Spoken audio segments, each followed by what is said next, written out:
Ang kapamilya actor at senior high star na si Elijah Canlas kinumpirma sa publiko ang hiwalayan nila ng longtime showbiz girlfriend nito na si Miles Ocampo.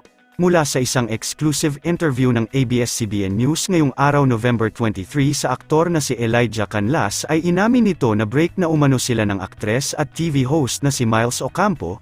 Inamin at kinumpirma niya ito sa kalagitnaan ng interview nang hindi maiwasan na matanong siya ng reporter kung kamusta na ba sila ni Miles Ocampo at kung sila pa din ba hanggang ngayon. Agad itong sinagot ng senior high star na si Elijah Canlas at sinabing ilang buwan na din umano ang nakalipas magmula nang sila ay naghiwalay.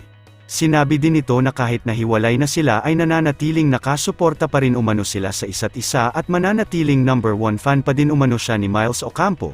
Ayon din kay Elijah Canlas ay hindi naging madali para sa kanila ang kanilang naging hiwalayan at talagang dumating lang sa punto na may kanya-kanya-kanya na din silang priority sa ngayon.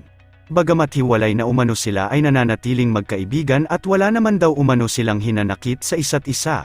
Samantala, matapos ngang mapanood ng maraming netizens at lumabas sa social media ang naging interview na iyan ng ABS-CBN News kay Elijah Canlas tungkol sa breakup nila ni Miles Ocampo ay agad itong nag-trending online kung saan maraming fans ang nalungkot at ang iilan ay nagbigay pa ng kani-kanilang opinyon at komento kung saan ayon sa iilan ay talagang nakakalungkot ang hiwalayan ni na Miles Ocampo at Elijah Canlas. Ayon kasi sa iilan ay isa sina Miles Ocampo at Elijah Canlas sa mga couple na talagang kilalang matatag at may respeto sa isa't isa kung kaya't ganoon na lamang ang kanilang panghihinayang sa sinapit ng kanilang relasyon.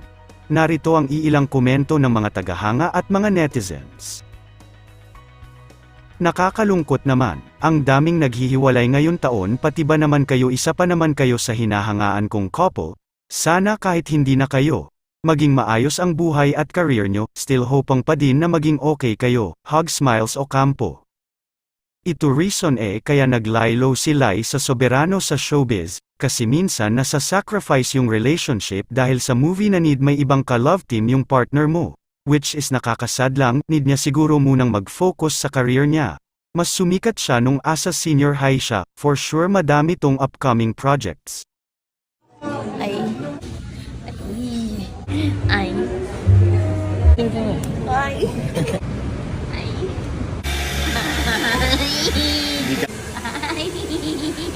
Ay. Ay. Ay.